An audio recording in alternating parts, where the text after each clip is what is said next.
حضرت سیدنا ابو عبداللہ رحمۃ اللہ علیہ ایک مسجد کے مؤذن تھے۔ یہ کہتے ہیں کہ جب میں اذان پڑھتا تو میرا ایک پڑوسی تھا، اذان جیسے ہی پڑھتا تو فوراً وہ مسجد میں آ جاتا، نماز ادا کرتا اور نماز ادا کرنے کے بعد اپنے جوتے پہنتا اور پھر گھر پہ واپس چلا جاتا۔ تو میری یہ تمنا ہوا کرتی تھی کہ کاش یہ مسجد میں آئے، نماز ادا کرے، اس کے بعد بیٹھے مجھ سے باتیں کرے، اس کی اگر کوئی حاجت ہے، کوئی طلب ہے تو یہ مجھ سے کہے۔ تو ایک دن ایسا ہوا کہ میں نے اذان پڑھی تو وہ آیا نماز پڑھنے کے لیے، نماز پڑھی، اس کے بعد آ کے میرے پاس ٹھہر گیا اور کہنے لگا، عبداللہ اگر آپ مجھے قرآن پاک دے سکتے ہیں تھوڑی دیر کے لیے میں تلاوت کر لوں، اگر آپ دے سکتے ہیں تو دے دیجئے۔ میں نے کہا بالکل دے سکتے ہیں۔ میں نے اس کو قرآن پاک دے دیا۔ اس نوجوان نے قرآن پاک کو اپنے سینے سے لگایا اور کہنے لگا کہ آج کچھ نہ کچھ واقعہ ضرور پیش ہونے والا ہے۔ یہ کہہ کر وہ اپنے گھر کی طرف روانہ ہو گیا اور پھر سارا دن مجھے نظر نہیں آیا۔ میں نے مغرب کی اذان دی اور نماز پڑھی لیکن وہ نوجوان نہ آیا۔ پھر عشاء کی نماز میں بھی وہ نہ آیا تو مجھے بڑی تشویش ہوئی، حیرت ہوئی۔ نماز کے فوراً بعد میں اس کے گھر کی طرف روانہ ہو گیا۔ جب وہاں پہنچا تو دیکھا کہ اس نوجوان کی میت وہاں موجود تھی، یعنی وہ انتقال کر گیا تھا، اس کی موت ہو چکی تھی۔ ایک طرف بالٹی اور لوٹا پڑا ہوا تھا اور قرآن پاک اس نوجوان کی گود میں ہے۔ میں نے قرآن پاک اٹھایا اور لوگوں کو اس کی موت کی خبر دی اور پھر ہم نے اسے اٹھا کر چارپائی پر رکھا۔ میں ساری رات یہ سوچتا رہا کہ اس کا کفن کس سے مانگوں، اسے کفن کون دے گا۔ جب نماز فجر کا وقت ہوا تو میں نے اذان دی اور پھر جیسے ہی مسجد میں داخل ہوا تو مجھے محراب میں ایک نور سا نظر آیا۔ جب وہاں پہنچا تو دیکھا کہ ایک کفن وہاں پڑا ہوا ہے۔ میں نے اسے اٹھایا اور اپنے گھر رکھ آیا اور اللہ رب العزت کا شکر ادا کیا کہ اس نے کفن کا مسئلہ حل فرما دیا۔ پھر میں نے نماز فجر پڑھنا شروع کی۔ جب سلام پھیرا تو دیکھا کہ میری دائیں طرف حضرت سیدنا ثابت بن حضرت سیدنا مالک بن دینار، حضرت سیدنا حبیب فارسی اور حضرت سیدنا صالح رحمہ اللہ تعالی موجود ہیں۔ میں نے ان سے پوچھا، اے میرے بھائیو، آج صبح صبح آپ لوگ یہاں کیسے تشریف لائے؟ خیریت تو ہے؟ وہ فرمانے لگے، کیا تمہارے پڑوس میں آج رات کسی کا انتقال ہوا ہے؟ میں نے کہا جی ہاں، ایک نوجوان کا انتقال ہوا ہے جو میرے ساتھ ہی نماز پڑھا کرتا تھا۔ انہوں نے کہا ہمیں اس کے پاس لے چلو۔ میں انہیں لے کر اس نوجوان کے گھر پہنچا تو سیدنا مالک بن دینار رحمہ اللہ نے اس کے چہرے سے کپڑا ہٹایا اور اس کے سجدے والی جگہ کو بوسہ دینے لگے۔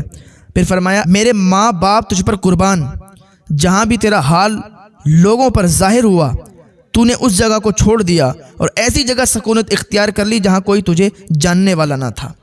اس کے بعد ان بزرگوں نے اس نوجوان کو غسل دینا شروع کیا۔ ان میں سے ہر ایک کے پاس ایک کفن تھا۔ ہر ایک یہی کہنے لگا کہ اس نوجوان کو میں کفن دوں گا، میں کفن دوں گا۔ جب معاملہ طول پکڑ گیا تو میں نے ان سے کہا، میں ساری رات اسی پریشانی میں رہا کہ اس نوجوان کو کفن کون دے گا۔ پھر صبح جب میں مسجد میں آیا اور اذان دینے کے بعد نماز پڑھنے لگا تو سامنے محراب میں مجھے یہ کفن نظر آیا۔ میں نہیں جانتا کہ کس نے یہ کفن وہاں رکھا تھا۔ اس پر سبھی کہنے لگے کہ اس نوجوان کو یہی کفن دیا جائے گا۔ پھر ہم نے اسے وہی کفن دیا اور اسے لے کر قبرستان کی طرف چل دیے۔ اس نوجوان کے جنازے میں اتنے لوگ شریک ہوئے کہ ہمیں کندھا دینے کا بھی موقع نہ مل سکا۔ معلوم نہیں کہ اتنے زیادہ لوگ کہاں سے اس نوجوان کے جنازے میں شرکت کے لیے آ گئے تھے، کہ جو اللہ تعالیٰ کا ہو جاتا ہے، جو اللہ کا ہو جاتا ہے، پھر اللہ اس کا ساتھ دیتا ہے۔ اللہ اسے یوں رسوا نہیں کرتا، زمانے میں ذلیل نہیں کرتا، بلکہ جب وہ زمانے سے جاتا ہے، جب وہ انتقال کر جاتا ہے تو پھر لوگ اس کی مثالیں پیش کرتے ہیں کہ ہاں کوئی تھا۔ تو ایسا بنے کہ لوگ آپ کی مثال پیش کریں کہ یار کوئی بندہ تھا، کہ آپ کے جانے کے بعد لوگ آپ کی کمی محسوس کریں، ایسا سچا اور نیک انسان بن جائیں۔ اللہ تعالیٰ یوں زمانے میں رسوا نہیں ہونے دیتا ہے۔ آپ اللہ کے ہو کر تو دیکھو یار، اللہ کی بارگاہ میں آ کر تو دیکھو۔ جب بندہ اللہ کی محبت میں سرشار ہوتا ہے تو پھر دنیا کو بھلا دیتا ہے اور اللہ کی محبت میں لگ جاتا ہے۔ پھر اللہ بھی اس سے پیار کرنے لگتا ہے، اس کے فرشتے بھی اس سے پیار کرنے لگتے ہیں، یہاں تک کہ ساری مخلوق اس سے پیار کرنے لگتی ہے۔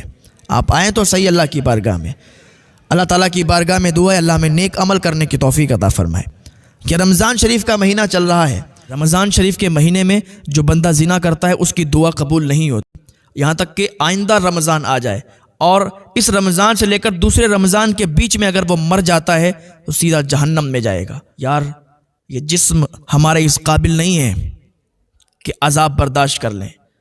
توبہ کریں اللہ کی بارگاہ میں، دعا کریں اسی رمضان شریف کے مہینے میں دعا کریں کہ اللہ تعالیٰ ہمیں بخش دے، ہمارے گناہوں کو معاف فرما دے۔ اللہ کی بارگاہ میں دعا کرا کریں۔ ہم اس لائق نہیں ہیں، ہمارے جسم اس لائق نہیں ہے کہ قبر کے کیڑوں کے سامنے ہمارے جسم یہ عذاب برداشت کر سکیں۔ وہاں کے کیڑے، سانپ، اژدہے، بچھو بڑے زہریلے۔ اللہ کی بارگاہ میں دعا کریں۔ جو شخص رمضان شریف میں زنا کرے گا تو اللہ تعالیٰ اسے معاف نہیں فرمائے گا۔ آئندہ رمضان آنے تک اگر بیچ میں موت ہو جاتی ہے تو سیدھا جہنم میں جائے گا۔ یہ رمضان شریف کا پاک مہینہ ہے، اس میں آپ اپنے گناہوں سے توبہ کریں۔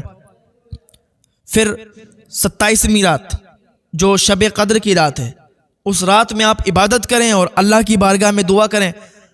آپ اگر سچے دل سے رمضان شریف کے اسی مہینے میں سچے دل سے اگر اللہ کی بارگاہ میں توبہ کر لیں گے تو اللہ تعالیٰ توبہ قبول فرمائے گا۔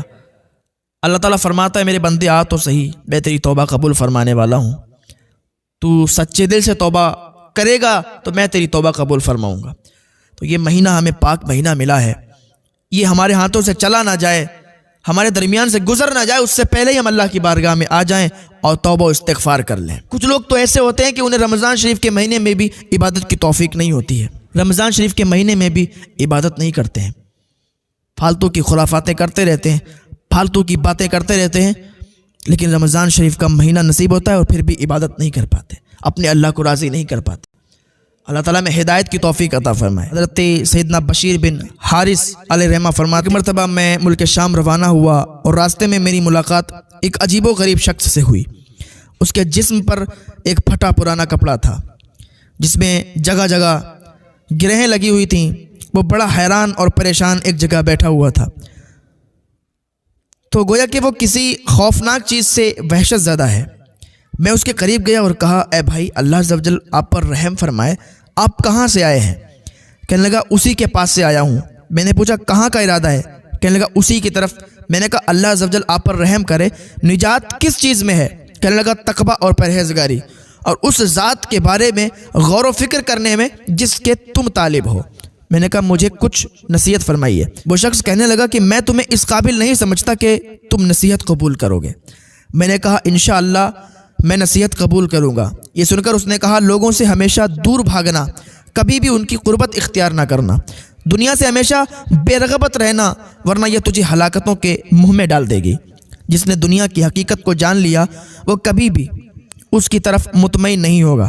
جس نے اس کی تکالیف کو دیکھ لیا اس نے ان تکالیف کی دوائیں بھی تیار کر لیں، اور جس نے آخرت کو جان لیا وہ اس کے حصول میں مگن ہو گیا۔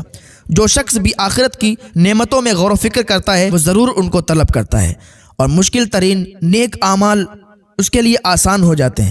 جب ان کی اخروی نعمتوں کی طرف ہر سمجھدار کا دل مائل ہوتا ہے تو جس پروردگار عز و جل نے یہ نعمتیں بنائیں اور انہیں پاکیزہ و سرور کن بنایا، وہ ذات اس بات کی زیادہ مستحق ہے کہ اس کی طرف رغبت کی جائے اور اسی کی رضا کے لیے اعمال صالحہ کیے جائیں۔ لہذا عقل مند لوگ مخلوق کی بجائے خالق کی طرف دل لگائے ہوئے ہیں، اسی کی محبت کے اسیر ہیں۔